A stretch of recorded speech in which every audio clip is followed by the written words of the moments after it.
Welcome to মুনমুনের classroom. আমরা করছি model question paper 4 নম্বরে। আজকে শুরু করব পার্ট 1, যেটা পাবে 442 পৃষ্ঠা। অবক্ষয় কোষের উদাহরণ দাও।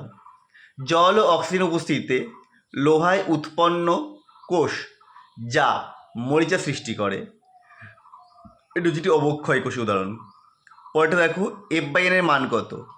F/N এর মান হচ্ছে 1.6 × 10⁻19 কুলম্ব। মানটা বের করে দিয়েছি। এফ এর মান হচ্ছে 4500, আর এন এর মান অ্যাভোগাড্রো সংখ্যা করা হয়েছে।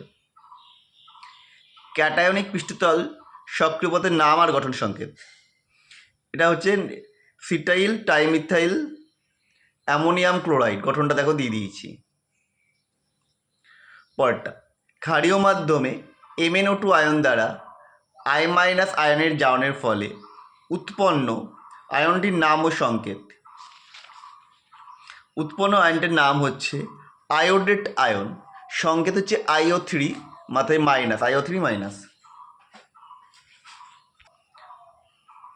প্রথম সন্ধিগত সারির কোন মৌলটি শুধুমাত্র +3 জারণ স্তর দেখায়? এটা হবে স্ক্যান্ডিয়াম, Sc। পরেরটা, কোন ধরনের ডিটারজেন্টগুলি নন বায়োডিগ্রেডেবল? যে ডিটারজেন্টগুলির পার্শ্ব শৃঙ্খল থাকে বা পার্শ্ব শৃঙ্খলযুক্ত ডিটারজেন্টগুলি নন বায়োডিগ্রেডেবল। পরেরটা, 3 চলে আছে অঙ্ক। 300 কেলভিন উষ্ণতায় 500 ml 2.5% ইউরিয়ার জলীয় দ্রবণের সঙ্গে 500 ml 2% গ্লুকোজ দ্রবণ জলীয় দ্রবণ মেশানো হলো। অভিসরণ চাপ কত? তাহলে এত এর মধ্যে কতটা ইউরিয়া রয়েছে, এত মোল। গ্লুকোজের যতটা, মানে 500 ml এর মধ্যে কতটা রয়েছে, মানে সি পেয়ে যাবো, দুটো যোগ করে দিলে দ্রাব বের করে নিলাম। তারপর ওকে হবে π = CRT করে দিচ্ছি, আসছে 6.49 ATM। পরের কোশ্চেন, পার্বত্য অঞ্চলে বরফাবৃত রাস্তা পরিষ্কার করতে সাধারণত লবণ ছড়ানো হয় কেন? NaCl অনুদ্বায়ী দ্রাব হওয়ায় জলে দ্রবীভূত হয়ে দ্রবণের হিমাঙ্কের অবনমন ঘটায়, ফলে রাস্তায় জমে থাকা বরফের গলনাঙ্ক বা জলের হিমাঙ্ক অনেক কমে যায়। রাস্তায় জমে থাকা বরফের উষ্ণতা NaCl মিশ্রিত বরফের গলনাঙ্ক থেকে বেশি হয়, ফলে বরফ গলে যায় এবং রাস্তায় জমে থাকা বরফ পরিষ্কার হয়ে যায়। পরের কোশ্চেনটা বলেছে, রাসায়নিক ও ভৌত দূষণে তাপমাত্রার সাথে কীভাবে পরিবর্তিত হয়, লেখচিত্রের সাহায্যে দেখাও। দেখানো হয়েছে ভৌত দূষণ কী হয়, উষ্ণতা বৃদ্ধির সাথে সাথে ক্রমশ ভৌত দূষণের মাত্রা হচ্ছে হ্রাস পেতে থাকে। আর রাসায়নিক দূষণের মাত্রা কী হয়, প্রথমে বাড়ে একটা নির্দিষ্ট উষ্ণতায় গিয়ে, তারপর আবার কমে যায়। সমসত্ব অনুঘটনে অধিশোষণের তাৎপর্য উল্লেখ করো। অসমসত্ব অনুঘটনে কঠিন অনুঘটকের পৃষ্ঠতলে বিক্রিয়ক অণুগুলি অধিশোষণ ঘটে। অনুঘটকের পৃষ্ঠতলে বিক্রিয়ক অণুগুলি সক্রিয় জটিল গঠনের মাধ্যমে বিক্রিয়াজাত পদার্থের উৎপন্ন ঘটায়। এটাই হচ্ছে তাৎপর্য। পরেরটা বেশ পরের কোশ্চেন, SO2 বিজারণ আম্লিক মাধ্যমের তুলনায় ক্ষারীয় মাধ্যমে বেশি হয় কেন? দেখো, আম্লিক এবং ক্ষারীয় উভয় মাধ্যমে কীভাবে SO2 বিক্রিয়া করে আমরা লিখে দিয়েছি।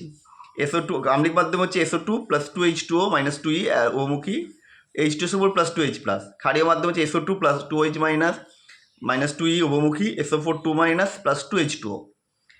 1 নম্বর সমীকরণে ডান দিকে H+ আয়ন থাকায় আম্লিক মাধ্যমে সাম্যের সরণ বাম দিকে ঘটে, অর্থাৎ SO2 এর জারিত হওয়ার প্রবণতা তথা বিজারণ ক্ষমতা হ্রাস পায়।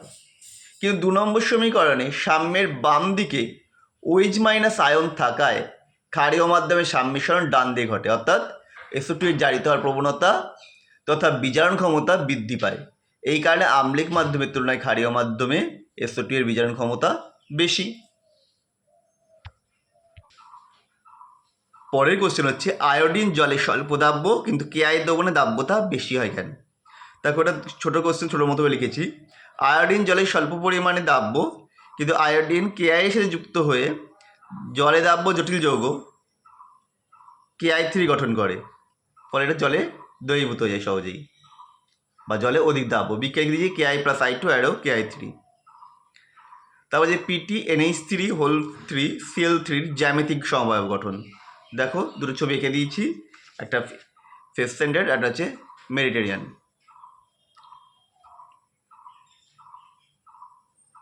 এরপর আছে জিগলনের অনুঘটকে কাকে বলে আর ওল্ডনের মনোমারগুলোর নাম।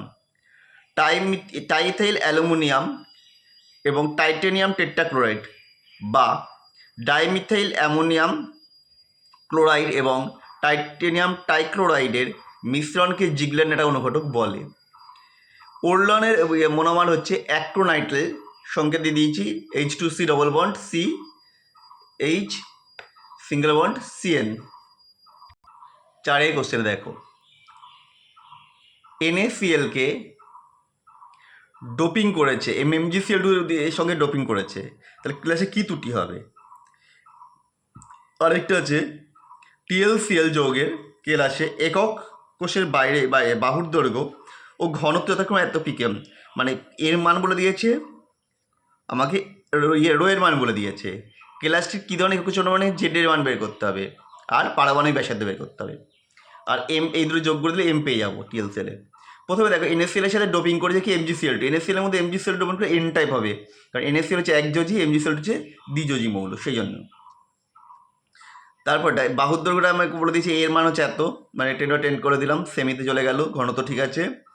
এবার আমরা বসিয়ে দিলাম rho equal to ZM/n³ calculation করলে এটা আসছে 1, অর্থাৎ কোষটির সরল ঘনকাকার।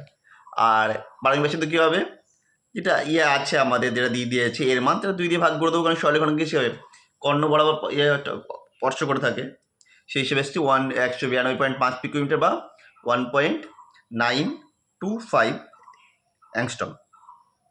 এটা বাইনারি পদার্থের কেলাসে A+AB- আয়ন গঠন করেছে। গঠনটা জিঙ্ক ব্লেন্ডের ন্যায়।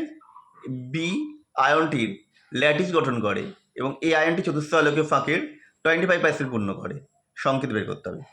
তাহলে ধরে নিয়েছি বি আছে N সংখ্যক, তাহলে চতুর্থ আলোকীয় ফাঁকের সংখ্যা হবে 2N। তাহলে একক কোষে সংখ্যা কত হবে 2N × 25/100 মানে N/2। তো যোগের সংকেতে অনুপাত কী হবে A আর B এর, N/2 মানে 1:2, তো যোগটির সংকেত হবে AB2। আমাদের ভিডিও কেমন লাগলো অবশ্যই কমেন্ট করে জানাও। আবার দেখা হবে নেক্সট ভিডিওতে।